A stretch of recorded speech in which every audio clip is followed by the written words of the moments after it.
Hi అండి, అందరికీ నమస్కారం అండి. ఫ్రెండ్స్, మనకి ఇప్పుడిప్పుడే మరొక ఇంపార్టెంట్ అప్డేట్ అయితే రావడం జరిగిందండి. అది కూడా మరోసారి కేజ్రీవాల్కు ఈడీ నోటీసులు అంటూ మనకు ఒక అప్డేట్ అయితే వచ్చిందండి. అయితే ఇందుకు సంబంధించిన పూర్తి డీటెయిల్స్ అయితే మనం వీడియోలో తెలుసుకుందామండి. వీడియో అక్కడ స్కిప్ చేయకుండా చూడండి ఫ్రెండ్స్, అప్పుడే మనకి కంప్లీట్ ఇన్ఫర్మేషన్ అయితే అర్థమవుతుంది. వీడియో నచ్చినట్లయితే ఒక లైక్ చేయండి ఫ్రెండ్స్. ఇక లేట్ చేయకుండా టాపిక్లోకి వెళ్ళిపోదాము.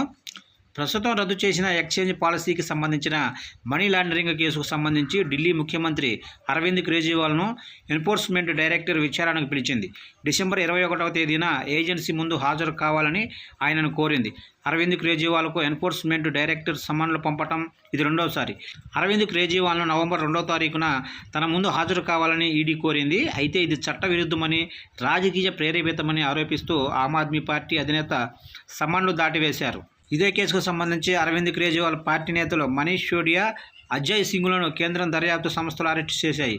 ఈ ఏడాది ఏప్రిల్లో జరిగిన మద్యం కుంభకోణానికి సంబంధించి అరవింద్ కేజ్రీవాల్ను కూడా సిబిఐ ప్రశ్నించింది. ఢిల్లీలోనే సిబిఐ ప్రధాన కార్యాలయంలో 9 గంటలకు పైగా ప్రశ్నోత్తరాల అనంతరం మీడియాతో మాట్లాడిన అరవింద్ కేజ్రీవాల్ దర్యాప్తు సంస్థ తనను 56 ప్రశ్నలు అడిగిందని చెప్పారు. సిబిఐ 9:30 గంటల పాటు ప్రశ్నించింది. అన్ని ప్రశ్నలకు సమాధానం ఇచ్చాను.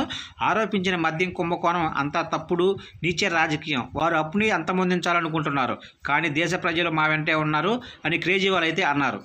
చూశారు కంటే మొత్తం మీదుగా ఎక్స్చేంజ్ పాలసీకి సంబంధించిన మనీ లాండరింగ్ కేసుకు సంబంధించి ఢిల్లీ ముఖ్యమంత్రి అరవింద్ కేజ్రీవాల్కి అయితే ఎన్ఫోర్స్మెంట్ డైరెక్టర్ విచారణకు పిలిచింది. అయితే మరోసారి కేజ్రీవాల్కు అయితే నోటీసులు అయితే జారీ చేసింది.